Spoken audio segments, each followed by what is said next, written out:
لبیک یا سیدی یا خاتم النبیین صلی اللہ علیہ وآلہ وسلم۔ آج بدھ کا دن ہے اور جناب بدھ کے دن شہدائے احد پاک پر بہت رش ہوتا ہے، بہت رش ہوتا ہے۔ یہ دیکھیں، یہ سائڈوں پہ آپ کو عوام ہی عوام نظر آ رہی ہے۔ ماشاءاللہ عاشقان رسول یہاں لنگر کرتے ہیں، سبیلیں لگاتے ہیں اور بہت ماشاءاللہ یہاں پر عرس کا جو ہے نا وہ سماں ہوتا ہے۔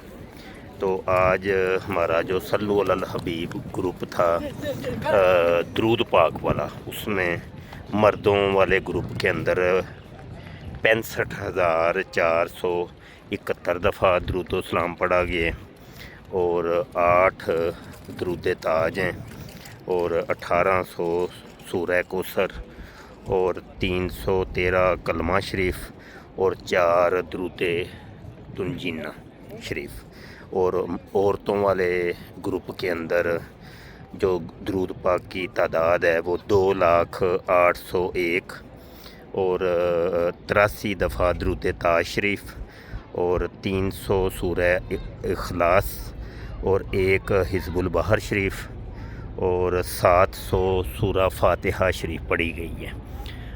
اور اللہ پاک سے دعا ہے اللہ پاک ان تمام درود و سلام اور ہدیہ عقیدت پیش کرنے والوں کو خصوصی کرم فرمائے ان کے اوپر، اور حضور علیہ الصلوۃ والسلام ان سب کو اپنے در انور پر آنے کی اجازت عطا فرمائیں اور ان کے جان مال کی خیر و عافیت ہو، اللہ پاک خوشیاں عطا فرمائے، اللہ پاک ان کو رزق حلال، وسیع رزق حلال عطا فرمائے اور درازی عمر بالخیر عطا فرمائے۔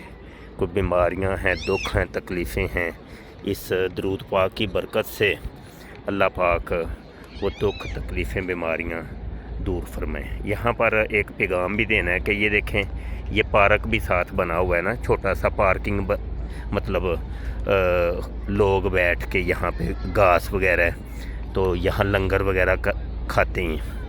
تو ہم نے دیکھا یہ ہے کہ سعودی لوگ اتنا خیال رکھتے ہیں صفائی اور ستھرائی کا کہ وہ ایک چھوٹا سا ریپر بھی ہوتا ہے اس کو بھی اٹھا کے ڈسٹ بین کے اندر ڈالتے ہیں، لیکن ہمارے لوگ جو ہیں وہ اتنا گند ڈالتے ہیں، یقین مانیے۔ تو یار کوئی تھوڑا سا اللہ کے بندوں خیال کیا کریں، ڈسٹ بینیں بنی ہوئی ہیں، کوئی بھی پانی کی بوتل ہو یا کوئی ریپر ہو یا کوئی ڈبہ ہو اس کو اٹھا کے ڈسٹ بین کے اندر ڈالیں، تو گند تو نہیں نا ڈالنا۔ اللہ پاک عقل عطا فرمائے اور صفائی ستھرائی کا خیال رکھنا چاہیے۔ ٹھیک ہے جی، السلام علیکم ورحمۃ اللہ وبرکاتہ۔